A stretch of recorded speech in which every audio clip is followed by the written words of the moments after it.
today, Emily Riff Baker wants to know if we are really going through a populist movement or if technology is just showing us the messiness of democracy better than it used to. And helping me to answer the question here today is Yascha Mounk, host of the Good Fight podcast and author of the just published book, The People versus Democracy, Why Our Freedom is in Danger and How to Save It. Hello, Yascha. Great to have you here. So what do you think? Populism or technology? I'm not sure these two things are opposed to each other. The question is, why is populism rising now? And this is not just a story of Donald Trump, as people in the United States might think. Populism has been rising in lots of countries around the world for 20, 25 years.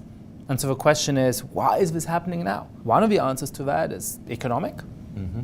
You've seen a stagnation of living standards from one generation to the next. Cultural and sort of identity-based.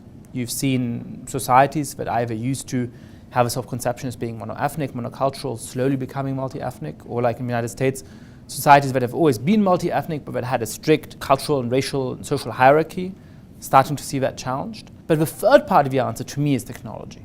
It's that as people are more frustrated economically, as some of them are rebelling against an equal multi-ethnic society, the internet is making it much easier to spread extremist points of view, spread hate, spread fake news. And that's making it easier for people who are already frustrated because of other reasons to mobilize politically. We've talked about populism in the last few years as kind of a bad thing. Mm-hmm. It's anti-liberal in some ways, it's anti-multicultural, but it's also in some ways more democratic. Mm-hmm. Can we argue that the idea that people are now able to express their point of view more closely and better than they have ever been able to do so, and the technology in some ways is enabling that? And so how do we balance that? Over the last 25 years, we've seen two developments. We've seen the democratization of one-to-many communication. Suddenly anybody could make a website.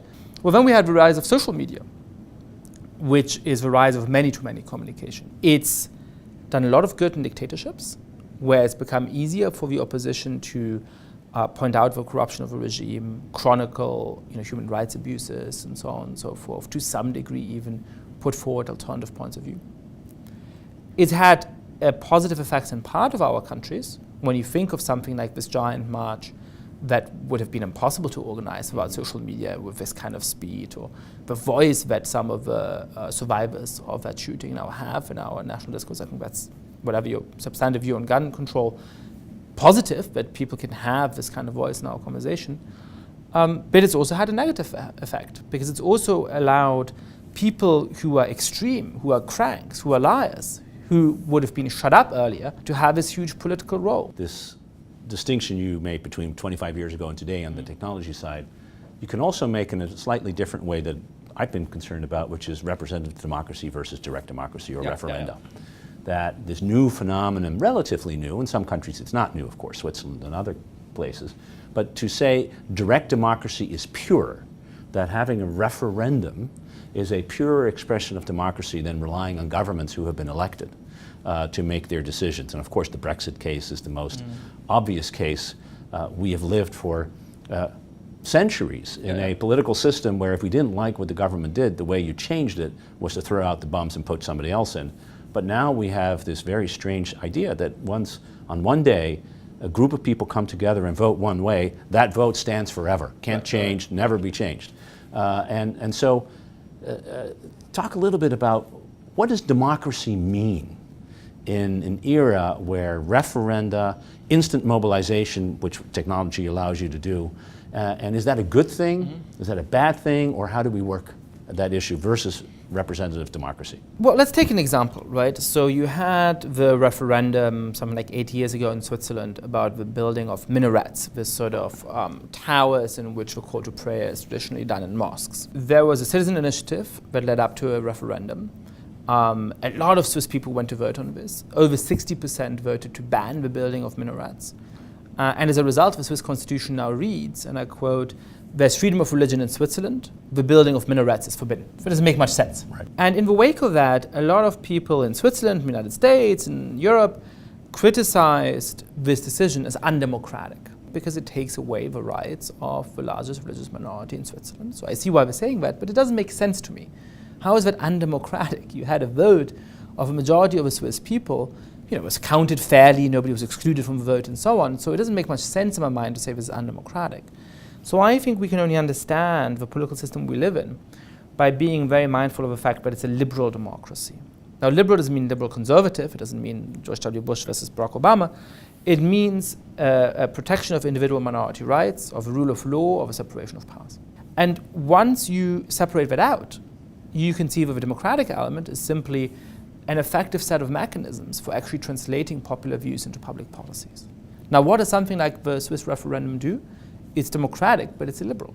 It takes away the rights of minorities in a way that violates some of our basic political values and the tenets of our basic political system. But the way to understand it is as illiberal rather than as undemocratic. Yeah, I think James Madison called it the tyranny of the majority. What do we do about this? We are where we are. We're not going to change technology. What do we do about the populist narrative that is out there, and particularly that illiberal part of the populist narrative that you just talked about? So what I try to do in the book, For People versus Democracy, is to lay out real analysis of why it is that populists are rising now, and then to take the consequences about how we can actually counteract those deep, long-term structural drivers of a populist rise. So I said one reason is the stagnation of living standards. From 1935 to 1960, the living standard of the average American doubled. From 1960 to 1985, it doubled again. Since 1985, it's been stagnant. Well, what do we have to do? We have to show people that we can be in favor of globalization and free trade and all of those things, but put in place the policies that actually ensure that average people feel like, hey, my life is getting better. My kids are going to have a better life than me. The Brexiteers, the people who want to take the United Kingdom out of the European Union, said, take back control. We need to have our own offer of take back control. How can we make sure that our citizens feel like, hey, I've got control over my own life. I'm confident that my country has control over its fate in the age of globalization. The second, I think, is around this issue of identity. That we need to fight for an equal multi-ethnic society. And the way to do that is not to give up on nationalism and patriotism.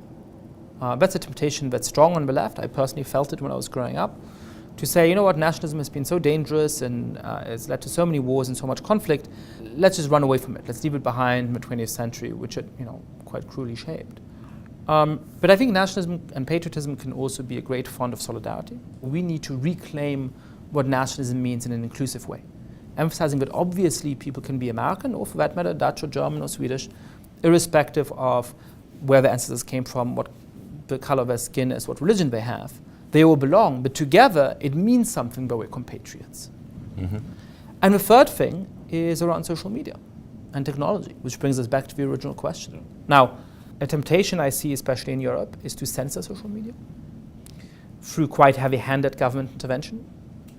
I think that's a mistake. I don't trust the government to determine what should be allowed to be said and what shouldn't be allowed to be said on a platform like Facebook and Twitter.